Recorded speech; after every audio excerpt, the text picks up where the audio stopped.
여러분 안녕하십니까. 2월 16일 새벽입니다. 저는 책입니다. 지난주 윤석열 대통령 탄핵 재판을 진행한 헌법재판소를 지켜보면서 이 나라 사법부의 추락을 걱정한 사람은 비단 저뿐이 아니었을 것입니다. 그동안 헌법재판소의 편향성이 도마 위에 올랐죠. 이 방송에서도 여러 차례 말씀을 드렸지만 헌법재판소는 헌법을 해석하는 최고 기관이자 그리고 인권 보장의 최후 보루입니다. 그런데 많은 언론은 헌법재판소의 위법과 불공정을 지금 질타하고 나섰습니다. 헌법학계의 최고 석학이라 할 수 있는 허영 교수는 신동아와의 인터뷰에서 이렇게 말했습니다. 헌재가 저지른 위법한 사례는 10가지가 넘는다. 이 10가지가 넘는다는 것이 지금 윤석열 대통령 탄핵 재판을 두고 하는 얘기입니다. 헌재가 이런 위헌투성이라면 결국 헌재가 내놓을 결정문은 국민을 설득할 수 없는 쓰레기 잡문이 될 겁니다. 노 교수는 말문을 잇지 못했습니다. 인터뷰를 보니까 말입니다. 헌법재판소가 어쩌다 이렇게 됐나? 왜 그들은 이념에 찌든 거리 운동가가 되었을까요? 헌법을 지키는 최고의 법률가들이 어쩌다가 빈곤한 철학으로 살아가는 거리의 법기술자보다 못한 법괴가 되었을까요? 제가 법괴라고 부른 것이 너무 지나친 표현입니까? 그러면 적어도 비난받을 일은 하지 않았어야죠. 12.3 비상계엄 사태 이후에 민주당은 곽종근 특수전 사령관의 진술 그리고 홍장훈 국정원 1차장의 정치인 체포 명단이 적힌 메모 이 두 개를 근거로 계엄 선포를 했던 윤 대통령에게 내란죄 프레임을 덮으셨습니다. 아마 한 3일 지났을 때일 겁니다. 언론 사설부터 내란 수괴 그리고 온통 비상계엄은 내란죄다 이런 말로 도배가 됐습니다. 국방부 장관과 육군참모총장을 비롯한 군 장성들이 내란죄 주요 임무 종사자로 잡혀서 구속이 되고 그리고 경찰청장과 서울경찰청장 역시 경찰의 3인자인지 4인자인지 모를 국수본부장에게 구속이 됐습니다. 그런데 곽종근의 진술은 오염된 정언이었습니다. 이거 아주 중요한 문제입니다. 그는 한때 자신의 상관이었던 민주당 김병주와 그리고 박선원 의원 그리고 박범계 의원과 인터뷰와 면담을 통해서 자신의 정언의 순수성을 잃었습니다. 박범계 의원은 양심선언을 했다고 표현을 하더군요. 과연 이마에 별을 3개나 붙인 곽종근의 진술이 양심선언이었습니까? 홍장훈 역시 한때 국정원에서 근무한 박선원에게 문제의 메모지를 넘긴 데다가 그 메모지를 작성한 여러 정황에 대한 진술이 지금 계속 바뀌고 있습니다. 그에게서 나온 증언과 메모지 등 모든 증거 역시 오염이 되어 증거 능력을 완전히 잃은 것입니다. 조태용 국정원장이 헌법재판소에서 한 증언이 있었죠. 홍장훈은 공간에 있었던 것이 아니라 사무실에 있었다. 그 사람이 하는 말은 어디까지 정말이고 어디까지가 거짓말입니까? 결국 이 내란죄 프레임이 성공을 하면서 민주당이 중심이 된 192명의 야당 의원 그리고 윤석열이 내란죄를 잡아야겠다 이런 폭탄 선언을 해서 집권 여당에 반란의 씨앗을 뿌렸던 한동훈 일파는 윤석열을 끝내 내란으로 몰아붙여서 탄핵소추안을 가결을 했습니다. 그 탄핵소추안을 가결함으로써 헌법재판소에서 탄핵심판이 지금 진행이 되고 있습니다. 그걸 한동훈의 난이라고 해야 합니까? 그런데 현재의 탄핵심판 과정은 처음부터 위법하고 불공정하게 진행되고 있다는 지적을 피하지 못했습니다. 이념에 경도된 헌재 재판관들의 편향성은 도저히 묵과할 수 없을 정도입니다.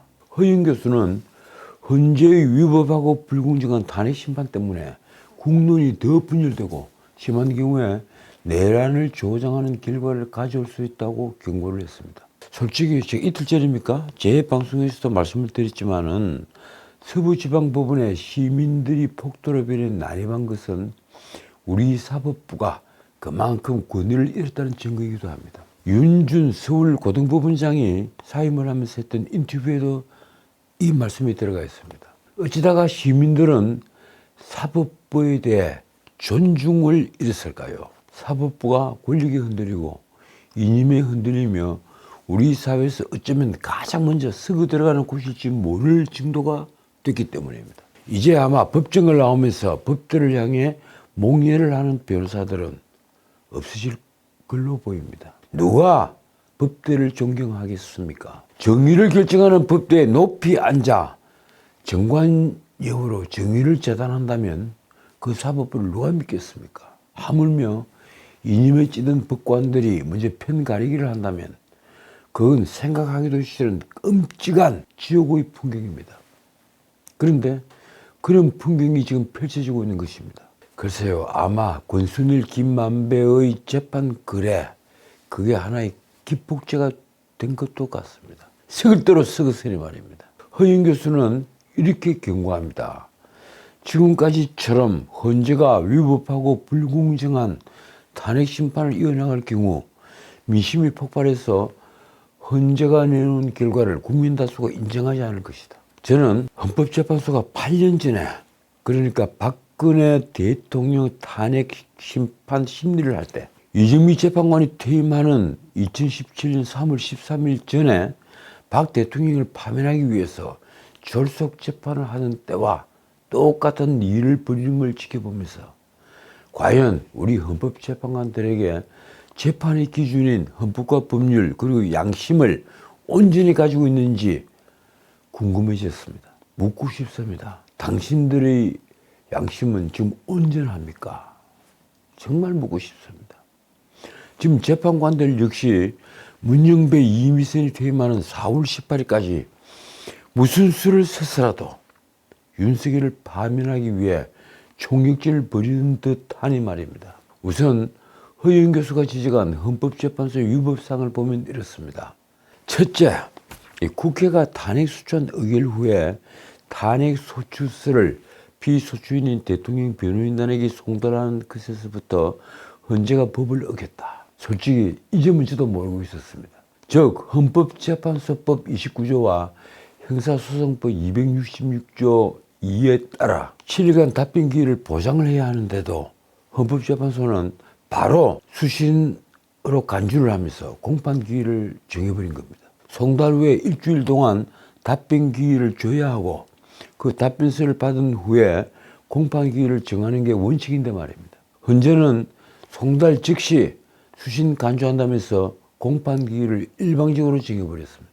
둘째, 헌재는 피소추인 측과 아무런 협의 없이 8차 변론기일까지 일괄 지정했습니다. 사실 이 문제는 윤 대통령 변호인단은 물론 제야법 쪽에서도 많이 지적을 한 문제입니다. 이렇게 일방적으로 기회를 한꺼번에 정하는 것은 저도 몇십 년 법을 파먹었지만 전례 없는 일입니다. 그리고 무엇보다 피소추인의 방어권을 제한하는 문제입니다. 무엇보다 변론기일을 정할 때는 반드시 피소추인 측과 협의를 하게 되어 있습니다. 그런데 어떤 협의도 없이 헌재는 임의로 8차까지 일주일에 2번씩 일방적으로 기일을 정했습니다. 세 번째, 청구인 측인 국회 법사위원장이 요청한 수사서류 송부 촉탁을 헌법재판소가 받아들인 것입니다. 법에서 받지 말라고 했는데 왜 받아들였을까요? 다시 말씀드리면 이 역시 수사 또는 재판 중인 사건 서류의 송부 촉탁을 금지를 한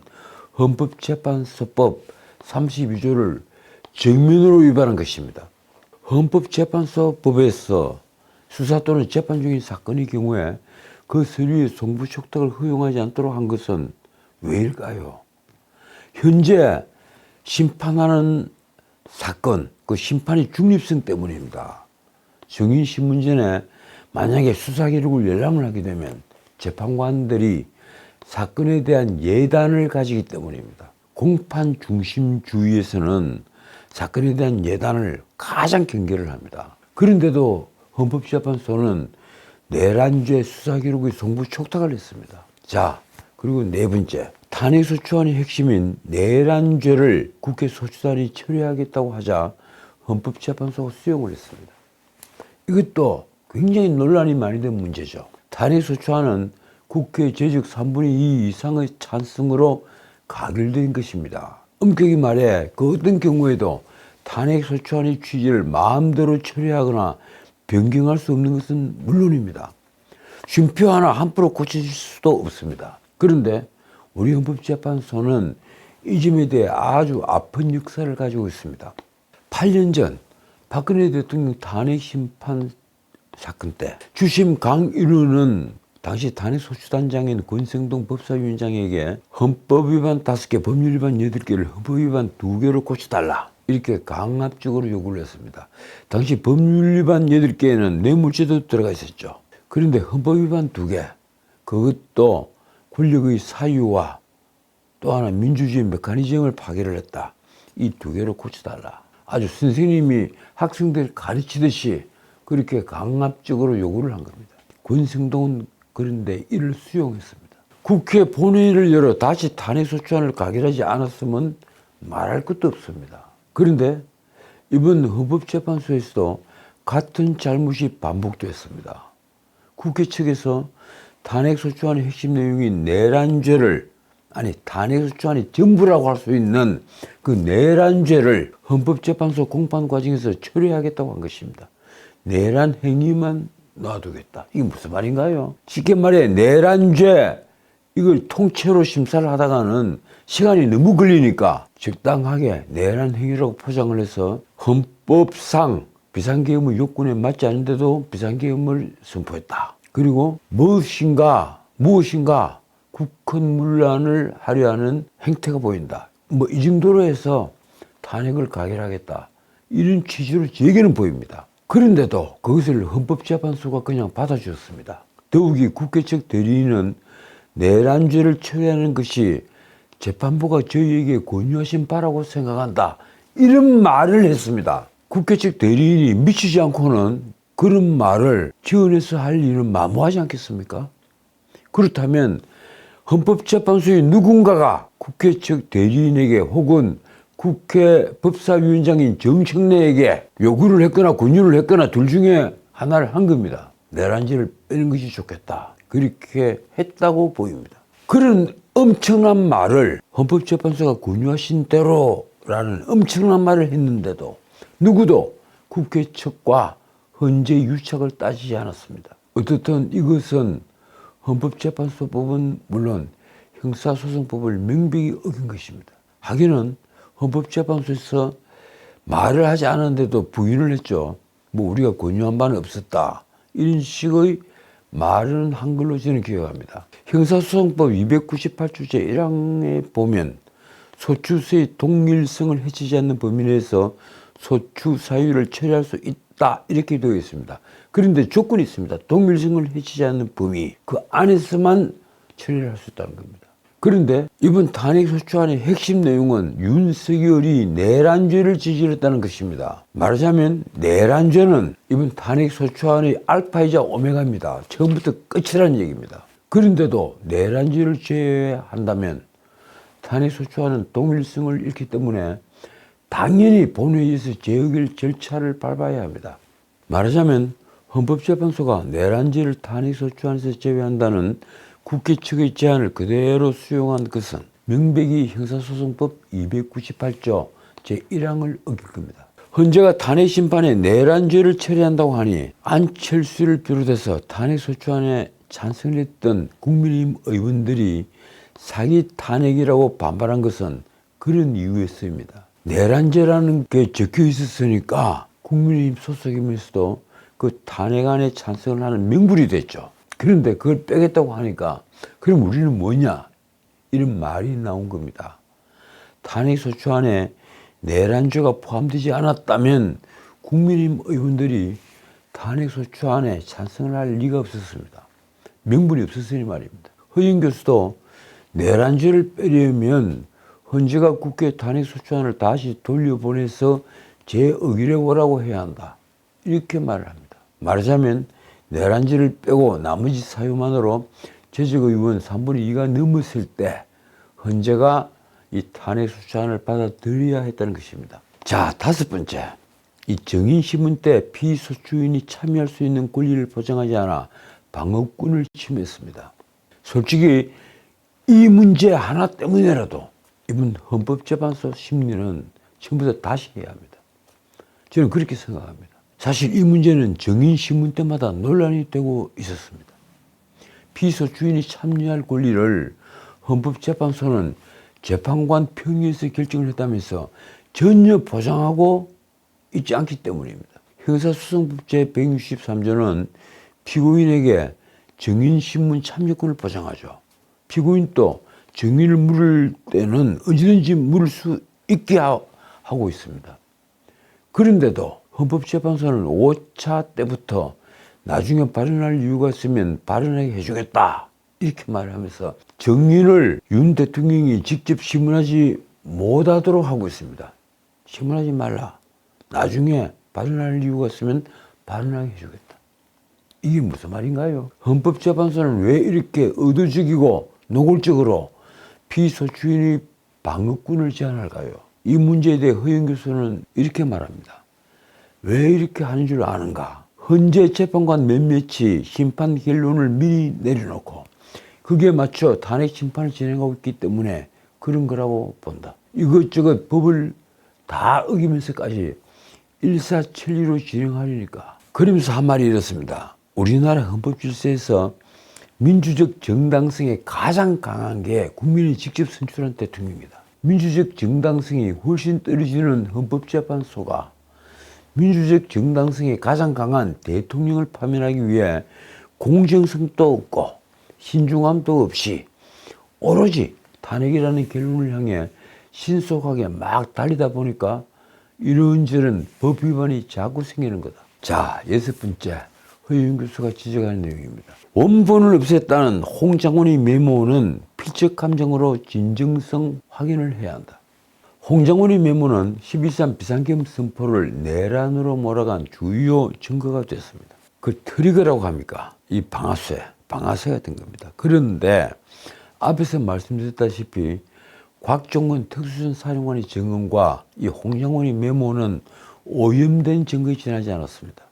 게다가 헌법재판소에 이진우 수방사령관, 여인영 박습사령관, 그리고 곽종근 특전사령관, 그 특수전 사령관 아래 김연태 707 특임단장, 그리고 또 이 홍장훈 국정원 1차장이 나와서 증언을 했는데 그 중에 이진우, 여인영, 김연태는 수사기관에서 한 진술과 전혀 다른 증언을 했습니다. 헌법재판소 증인신문 과정에서 증언이 완전히 번복이 된 겁니다. 박선훈에 의해 드러난 체포대상 이름이 적힌 홍장훈의 메모는 그 필적의 주인부터 어느 메모지가 진짜인지 등 논란을 부린 게 한둘이 아닙니다. 지금 메모가 4종류가 있다고 그러죠. 허영 교수는 친필인지 가필인지 메모의 진정성이 의문이 되고 있다면서 원본을 찢어서 버리면서 보좌관이 뺏겼었다는 홍장훈의 진술부터 의심을 합니다. 국정원에 있던 사람이 원본을 버렸다는 게 말이 되느냐 하는 얘기입니다. 그래서 허영 교수는 이런 경우에는 필적 감정을 해서 그 메모의 진정성 여부를 밝혀야 한다고 주장합니다. 그런데도 헌법재판소는 그런 절차를 다 생략하고 진술만 갖고 증거로 채택하겠다고 한다. 참 기가 막힙니다. 또 허영 교수 역시 곽종원의 증언은 계엄 직후에 민주당 의원들과 유튜브에서 나눈 대화를 수사기관에서도 진술했기 때문에 오염됐음을 지적합니다. 그 사람 또 헌법재판관 질문에는 요원인지 인원인지 의원인지 진술이 일관되지 않았다. 이렇게 다툼의 여지가 있는 경우 증거로 채택해서는 안 된다. 결국 곽종원의 증언이나 필적 감정을 생략한 홍장원의 메모를 헌법재판소가 증거로 채택하겠다는 것은 명백한 위법이라는 것입니다. 허영 교수는 2020년에 형사소송법 제312조 제1항을 수사기관에서 진술한 내용을 공판정에서 부인을 하면 증거로 채택할 수 없다. 그렇게 바꿨다면서 형사법 개정이 박근혜 탄핵 때와 다른 점이라는 것을 지적했습니다. 박근혜 탄핵 때와는 달리 공판정에서 수사기관에서 한 진술을 부인하면 증거로 채택할 수 없다는 점을 말한 것입니다. 제가 이 방송에서도 한 2번 다뤘죠. 그런데도 지난 방송에서 제가 말씀드렸다시피 헌재 공보관 천재현이 박근혜 탄핵 때 전력했기 때문에 수사기관에서 한 진술도 증거로 채택하겠다고 말했습니다. 허영 교수는 천재현 공보관이 이 말을 참 기상천외한 얘기라고 개탄을 했습니다. 바뀐 형사법을 적용하지 않겠다는 것은 헌법재판소가 위법을 저지르겠다는 것과 다를 바 없는 얘기라는 겁니다. 여기에 허윤 교수 역시 헌법재판소가 2020년에 바뀐 형사법을 무시하겠다는 것은 법 위에 군림하겠다는 얘기와 다를 바 없다고 지적을 합니다. 허윤 교수의 말이 이렇습니다. 탄핵 심판 때 형사소송법을 준용하게 된 이유는 우리 헌법이 규정한 무죄 추정의 원칙을 적용하기 위함이다. 형사법의 대원칙도 의심스러우면 피고인이 이익으로 라고 되어 있다. 정언이나 메모가 오염되어서 의심스러울 때 피고인에게 유리하게 그것을 증거로 채택하지 말아야 한다는 것입니다. 자, 이번에 7번째. 마은혁 헌법재판관 후보자를 임명하기 위해 헌법재판소가 서둘고 있다는 것입니다. 허인 교수는 이런 논란에도 이 마은혁을 임명하려는 것은 그가 우리법 연구회 소속으로 같은 이념을 가진 문영배 헌재 권한대행이 생각하는 목적을 달성하기 위한 것으로 보인다는 점을 지적합니다. 그런데 국정안정을 위해서는 오히려 제일 시급한 것이 한덕수 대통령 권한대행의 탄핵 심판이라는 것입니다. 허인 교수는 국무총리는 국회 동의를 받아 임명한 사람이기 때문에 그만큼 민주적 정당성이 있다고 설명을 했습니다. 그에 비해서 최상목 대행은 임명 동의 절차가 없어 정당성이 약하다고 볼 수 있습니다. 그러니 한덕수 대행에 대한 탄핵 표결 문제부터 빨리 심판을 해서 대대행 체제를 결론 지어야 했습니다. 솔직히 사안도 아주 간단합니다. 대통령 권한대행을 탄핵하려면 제적 과반인 151석 찬성으로 가능한가? 아니면 대통령처럼 제적의원 3분의 2인 200석 이상 찬성이 필요한 것인가? 만약 후자가 맞다면 어떻게 되겠습니까? 한덕수 탄핵소추안은 당연히 탄핵소추 요건을 채우지 못했기 때문에 각하 대상이죠. 각하할 수밖에 없습니다. 자, 그래서 8번째 헌재 잘못이 이렇게 정리가 됩니다. 헌법재판소 주석대로 한덕수 대통령 권한대행 탄핵안을 곧장 각하하지 않은 것은 잘못이다. 헌법재판소가 발간한 주석서에도 대통령 권한대행의 경우에는 제적의원 3분의 2인 200석 이상 찬성으로 탄핵해야 된다. 이렇게 되어 있습니다. 그런데도 자기들이 쓴 주석서를 어기고 한없이 한덕수 탄핵안에 대한 심리를 미루면서 마은혁 임명을 먼저 밀어붙이는 것은 왜일까요? 윤석열 대통령 탄핵에 6명의 재판관들이 찬성하는 것이 반드시 필요하기 때문입니다. 마은혁만 되면 안심할 수 있다, 뭐 이런 거겠죠. 허인 교수는 9번째, 헌재 위법한 태도로 우리법 연구회 출신 헌법재판관들이 부적절한 언행을 들었습니다. 문영배 헌재소장 대행은 과거 자신을 우리법 연구회에서도 가장 좌측했다고 공개적으로 언급을 했고, 그리고 이미선, 정계선 두 여성 헌법재판관은 동생과 남편 등 가족의 윤석열 대통령 탄핵운동의 선봉에 있어서 활동을 한 것이 문제가 되고 있습니다. 특히 정계선의 경우는 당연히 본인이 회피하여야 함에도 불구하고 기피 신청을 내니까 되레 헌법재판관들이 만장일치로 기각을 했습니다. 묻겠습니다. 과연 그들에게 법률적 양심이 있는 것일까요? 허인 교수는 지금 국민은 저런 사람들이 과연 탄핵 심판을 제대로 하겠느냐 이렇게 의심하고 있다고 말했습니다. 그럴수록 탄핵 심판 과정에 흠결이 없도록 신중하고 공정하게 진행을 해야 하는데 지금 헌법재판소는 무엇에 쫓기듯이 위법 행위를 저지르면서 서둘러 결론을 내리는 듯 속도를 내고 있다는 것입니다. 자, 10번째, 허윤 교수가 마지막 10번째 지적하는 헌법재판소 위법사항은 무엇일까요? 충분한 심리를 하지 않은 채 졸속으로 밀어붙이는 헌재의 태도입니다. 졸속 재판. 박근혜 대통령 당시에 17차 변론까지 한 것을 이번에는 8차 변론으로 서둘러 끝내려고 하다가 여러 사람들이 졸속 재판이라고 지적을 하자 헌재는 다시 변론기를 잡았습니다. 헌법재판소는 금요일인 14일 평일을 열었죠. 그리고 윤 대통령 탄핵 심판의 추가 증인으로 한덕수 국무총리, 홍장원 전 국정원 1차장, 조지호 경찰청장을 채택을 했습니다. 헌재는 오는 20일 10차 변론 기일을 추가로 잡고 이 증인들 신문을 하기로 했습니다. 그런데 이날은 윤 대통령 구속 취소 사건 신문일로 지정이 되어 있습니다. 그래서 지금 변호인단은 다른 날로 바꾸라고 요구를 했습니다. 헌재는 이 밖에 윤 대통령 측이 별도로 증인을 신청했던 강희구 대통령 비서실 1부속실장과 그리고 박경선 전 서울동부구치소장, 그 신용의 법무부 교정본부장 등 3명에 대해서는 기각을 했습니다. 한 총리는 비상계엄 선포와 해제 관련 국무회의에 관여한 아주 핵심 인물이죠. 앞서 윤 대통령 측은 한덕수 총리는 계엄 관련 국무회의 당시 상황과 야당의 줄탄핵 그리고 예산 삭감으로 인한 국정마비 등을 누구보다 잘 아는 인물이다. 그러면서 증인으로 신청을 했는데 지난 11일 헌법재판소는 필요성이 부족하다. 이 7자로 증인을 받아들이지 않고 기각을 했습니다. 이에 윤 대통령 측이 반발을 하면서 13일 재차 증인으로 신청을 했죠. 그런데 이번에 헌재가 채택을 한 겁니다. 아직 시간적 여유가 있기 때문입니까? 최근에 졸속 논란이 불거지자 부득불 수용한 것으로 보입니다. 어쨌든 헌법재판소가 추가 증인을 채택하면서 윤 대통령 탄핵 심판 선고일도 늦춰질 것으로 보입니다.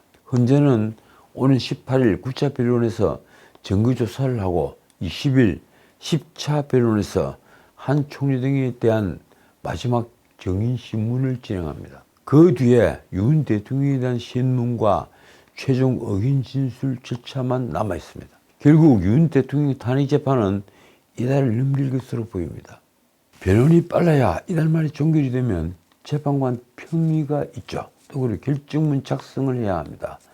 결국 평의와 결정문 작성 과정에 통상 2주 안팎 걸리는 것을 고려를 하면 3월 중순쯤 되어야만 선고가 나올 가능성이 큽니다. 어쨌든 문영배, 이미선 두 사람이 퇴임하는 날짜는 4월 18일로 정해져 있으니까 아직 시간적 여유는 충분해 보입니다.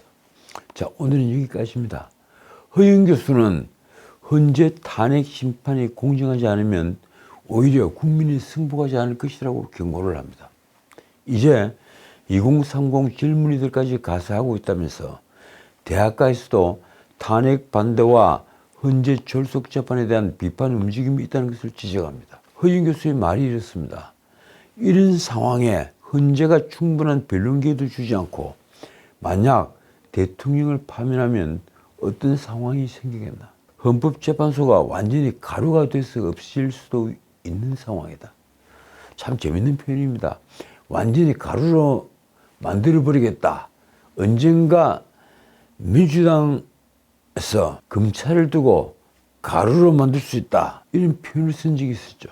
그런데 이번에는 허영 교수가 그때 그 가루로 만들 수 있다는 표현이 좋아 보였는지 헌법재판소 들으라고 경고를 한 겁니다. 당신이 계속 위법한 짓들을 하면 우리 국민들이 당신들을 가루로 만들어버릴 수 있다. 사실 계엄 직후 윤 대통령에게 비판적이던 국민조차 헌재의 불공정성에 지금 분노를 하고 있습니다.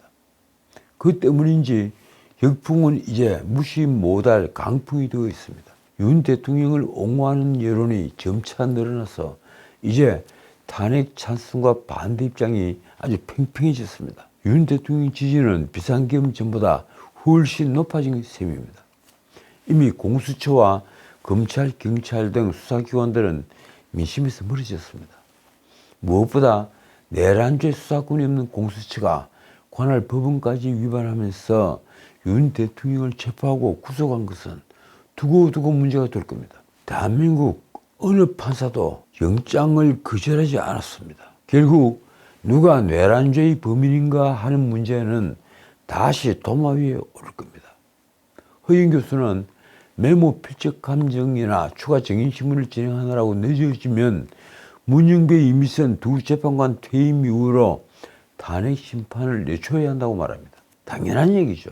탄핵 심판은 180일 이내에 결론을 내리면 된다. 지금처럼 서두를 이유가 없다. 긴 인터뷰 끝에 이 노 교수가 한 지적이 번쩍 눈을 뜨게 했습니다. 문재인 정부 이후 헌법재판소가 헌법수호기관이 아니라 이념수호기관으로 변질되고 말았다. 참 무서운 말입니다. 문재인 헌법재판소 이후 헌법재판소는 헌법수호기관이 아니다.